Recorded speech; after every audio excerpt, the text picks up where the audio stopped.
నమస్తే తెలంగాణ దినపత్రిక చూసినట్లయితే మనకు ముందుగా కనిపిస్తున్నటువంటి మెయిన్ హెడ్లైన్ చూడొచ్చు. నేడు దీక్ష దివస్. ఆమరణ దీక్షకు 15 ఏళ్లు. స్వరాష్ట్ర కళను సాకారం చేసిన కేసీఆర్ దీక్ష. తెలంగాణ చరిత్రలో నిలిచిన ఉద్విగ్న క్షణాలు. దీక్ష దివస్ నిర్వహణకు బీఆర్ఎస్ ఏర్పాట్లు. కేసీఆర్ సచ్చుడో తెలంగాణ వచ్చుడో అని ప్రతినబూని ఆమరణ దీక్షకు దిగి 3.5 కోట్ల ప్రజల సామూహిక స్వప్నాన్ని స్వరాష్ట్రాన్ని సాకారం చేసిండు కేసీఆర్. తెలంగాణ ఉద్యమ చరిత్రను మలుపు తిప్పిన రోజు 2009 నవంబర్ 29. ఆ రోజును దీక్ష దివస్ గా ఏటా జరుపుకుంటున్నది తెలంగాణ. నేడు 15 ఏళ్ల పండుగ. మరో హెడ్లైన్ ఇక్కడ చూడొచ్చు మనం. అలుముకున్న అనుబంధం. ఆత్మ బంధువుకు ఆత్మీయ వీడ్కోలు. With love from KCR. ఎర్రవల్లిలోని తన నివాసంలో ఉద్యమ సహచరుడు మాజీ ఎమ్మెల్సీ మాదిరెడ్డి శ్రీనివాసరెడ్డిని ఆత్మీయ ఆలింగనం చేసుకుంటున్న బీఆర్ఎస్ అధినేత కేసీఆర్. ఎర్రవల్లిలోని కేసీఆర్ నివాసం గురువారం ఓ అపురూప దృశ్యానికి వేదికైంది. ఆత్మీయ అనుబంధాల కలబోతకు కేరాఫ్ అయింది. గాలి కూడా క్షణకాలం స్తంభించిపోయేంత గాఢమైన స్నేహానుభూతికి చిరునామా అయింది. స్నేహానికి కేసీఆర్ ఇచ్చే విలువకు కొలమానమైంది. 2.5 దశాబ్దాల పాటు తనతో కలిసి నడిచిన సీనన్న మాజీ ఎమ్మెల్సీ ప్రొఫెసర్ మాదిరెడ్డి శ్రీనివాసరెడ్డి జ్ఞాపకాల దొంతరలో కేసీఆర్ తడిసి ముద్దయ్యారు. పుట్టి పెరిగిన గడ్డను వీడి పిల్లలతో శేష జీవితాన్ని గడిపేందుకు శ్రీనివాసరెడ్డి అమెరికా వెళ్తున్న వేళ కేసీఆర్ ఆయనకు జీవితాంతం మర్చిపోలేని బహుమానం ఇచ్చారు. కుటుంబ సమేతంగా ఇంటికి పిలిపించుకొని ఆతిథ్యం ఇచ్చి ఘనంగా సత్కరించారు.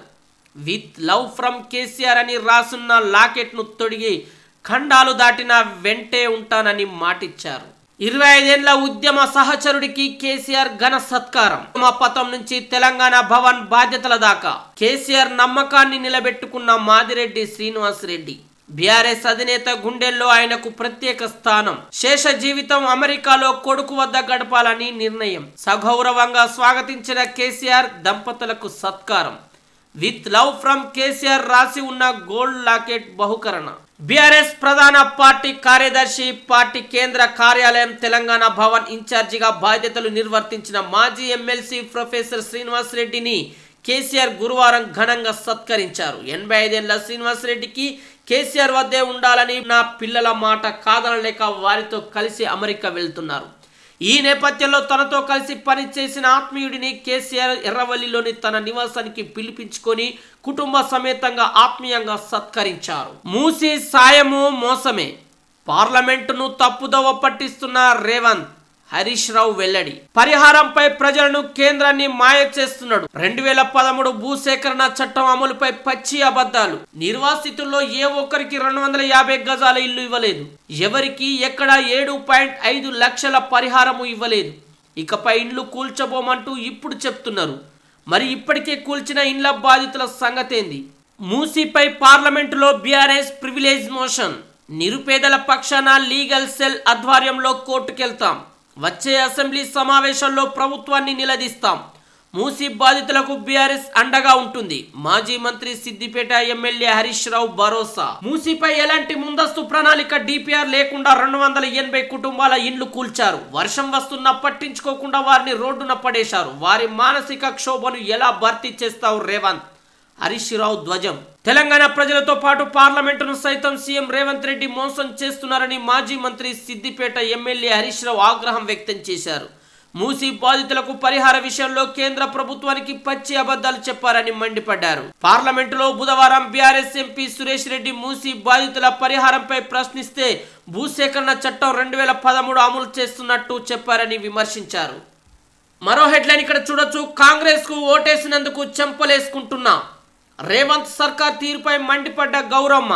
ఖమ్మంలో ఏడాది పాలన ప్రచార జాత కళాకారులతో చిరు వ్యాపారి వాగ్వాదం. కేసీఆర్ ఉంటే అన్ని ఇస్తుండేనని వ్యాఖ్య. సోషల్ మీడియాలో వీడియో వైరల్.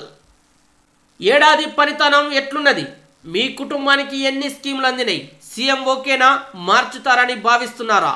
దక్షిణ తెలంగాణ జిల్లాలో రహస్యంగా సర్వే. ఓ కాంగ్రెస్ మంత్రే చేయిస్తున్నట్టు ప్రచారం. ఆయనొద్దు ఈయనొద్దు, కేసీఆర్ రావాలి. సర్వేలో కుండబద్దలు కొడుతున్న ప్రజానీకం. 29వసారి నేడు మళ్లీ ఢిల్లీకి రేవంత్ రెడ్డి. కాంగ్రెస్ అధికారంలోకి వచ్చి ఏడాది కావస్తున్నది. ఈ నేపథ్యంలో సీఎం రేవంత్ రెడ్డి పాలన మీద రహస్య సర్వే జరుగుతున్నది. కాంగ్రెస్ కు ఎక్కువ సీట్లు అందించిన దక్షిణ తెలంగాణ జిల్లాలో సర్వే సాగుతున్నది. రేవంత్ రెడ్డి పరిపాలన తీరు తెన్నులు ప్రజల మనోభావాల మీదనే దృష్టి పెట్టి సర్వే నిర్వహిస్తున్నారు. ప్రశ్న ఏదైనా సరే జనం పదే పదే కేసీఆర్ పేరును తలుచుకుంటున్నట్టు ప్రత్యక్ష సాక్షులు చెప్తున్నారు.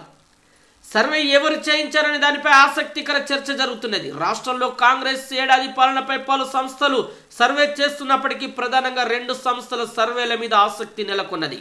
గుట్టుగా తెలంగాణ తల్లి విగ్రహం రూపురేఖలపై ప్రభుత్వం గప్చుప్, రహస్యంగా డిజైన్లు సిద్ధం చేసిన కాంగ్రెస్ ప్రభుత్వం అందరి సూచనలు తీసుకోకుండానే తయారీ. దిగుబడి రాక రైతు ఆత్మహత్య, నిర్మల్ జిల్లాలో విషాదం. పాఠశాల చుట్టూ పోలీస్ పహారా, ఫుడ్ పాయిజన్ తో విద్యార్థులు అస్వస్థకు గురైన నారాయణపేట జిల్లా మాగనూరు పాఠశాలకు బయటి వ్యక్తులు, మీడియా ప్రతినిధులు రాకుండా గురువారం పహారా కాస్తున్న పోలీసులు.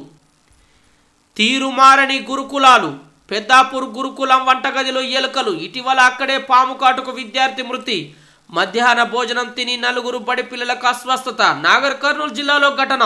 ఉడకని అన్నం నీళ్ల చారు మాకొద్దు. ఖమ్మం యాదాద్రి జిల్లాలో విద్యార్థుల ఆందోళన. ఎట్టకేలకు ప్రభుత్వంలో కదలిక. ఆహార నాణ్యత పరిశీలనకు టాస్క్ ఫోర్స్ కమిటీలు. లగచర్ల సెగ, దుద్యాలలో కొత్తగా పోలీస్ స్టేషన్ ఏర్పాటు చేస్తూ నోటిఫికేషన్ విడుదల. లగచర్ల ఘటనతో సర్కార్ నిర్ణయం. లగచర్ల ఘటనతో ఇంటా బయట పరువు పోగొట్టుకున్న ప్రభుత్వం అప్రమత్తమైంది. లగచర్ల ఫార్మాపై అభిప్రాయ సేకరణకు వెళ్లిన కలెక్టర్ అధికారులపై రైతులు దాడి ఘటనకు ముందుగా పసిగట్టలేకపోవడం నిఘా వైఫల్యమేనని విమర్శలు వెల్లువెత్తాయి. లగచర్ల ఘటన అనంతరం అరెస్టులు, పోలీసుల మోహరింపులతో పరిస్థితి ఇంకా ఉద్రిక్తంగానే ఉన్నది. ఈ నేపథ్యంలో ఇకపై ఇటువంటి ఘటనలు జరిగితే వెంటనే అదుపు చేసేందుకు దుద్యాలలో పోలీస్ స్టేషన్ ఏర్పాటుకు ప్రభుత్వం గురువారం నోటిఫికేషన్ జారీ చేసింది. 12న కోర్టుకు రండి. మంత్రి సురేఖకు నాంపల్లి కోర్టు సమన్లు. అక్కినేని నాగార్జున పిటిషన్ పై సెక్షన్ 356 బిఎన్ఎస్ కింద కేసు నమోదు. రైతు సదస్సులో కలెక్టర్ కు అవమానం. ప్రజాపాలన విజయోత్సవాల్లో భాగంగా మహబూబ్ నగర్ జిల్లా భూత్పూర్ మండలం అమిస్తాపూర్ శివార్లో రైతు పండుగ పేరిట నిర్వహించిన సంబురాల్లో జిల్లా కలెక్టర్ విజయేందిరా బోయినికి అవమానం జరిగింది. మంత్రులు తుమ్మల, రాజనరసింహ, జూపల్లితో పాటు ఉమ్మడి జిల్లా ఎమ్మెల్యేలు, ప్రజాప్రతినిధులతో పాటు కాంగ్రెస్ నాయకులు హాజరయ్యారు. వారంతా వేదికపై కుర్చీలో కూర్చుండగా కలెక్టర్ను మాత్రం వేదికపైకి పిలిచి కుర్చీ ఇవ్వకుండా ఇలా నిలబెట్టారు. సంబరాల కోసం స్థానిక ఎరా, సంక్రాంతి తర్వాత ఎన్నికలంటూ ప్రచారం. అనుకూల మీడియాకు ప్రభుత్వం లీకులు. విజయోత్సవాలు గట్టెక్కించేందుకేనని టాక్. కొలిక్రాని బీసీ డెడికేటెడ్ కమిషన్ పని. నివేదిక లేకుండా రిజర్వేషన్ల ఖరారు ఎలా? సర్కార్ బీసీ కోటాకు ఎసరు పెట్టే యోచన. అనుమానం వ్యక్తం చేస్తున్న బీసీ సంఘాలు. 10th లో గ్రేడింగ్ ఎత్తివేత, 20 ఇంటర్నల్ మార్కుల తొలగింపు, మళ్ళీ 100 మార్కులకు ఎగ్జామినేషన్. ఇక నుంచి 24 పేజీల ఆన్సర్ షీట్ బుక్లెట్. ఎస్ఎస్సి మార్కులతోనే ఇంటర్ అడ్మిషన్లు. ఇంటర్ ఫస్ట్ ఇయర్లో దోస్త్ తరహా అడ్మిషన్లు. ఇవి ఈరోజు నమస్తే తెలంగాణ దినపత్రికలో వచ్చినటువంటి ప్రధానమైన ముఖ్యాంశాలు.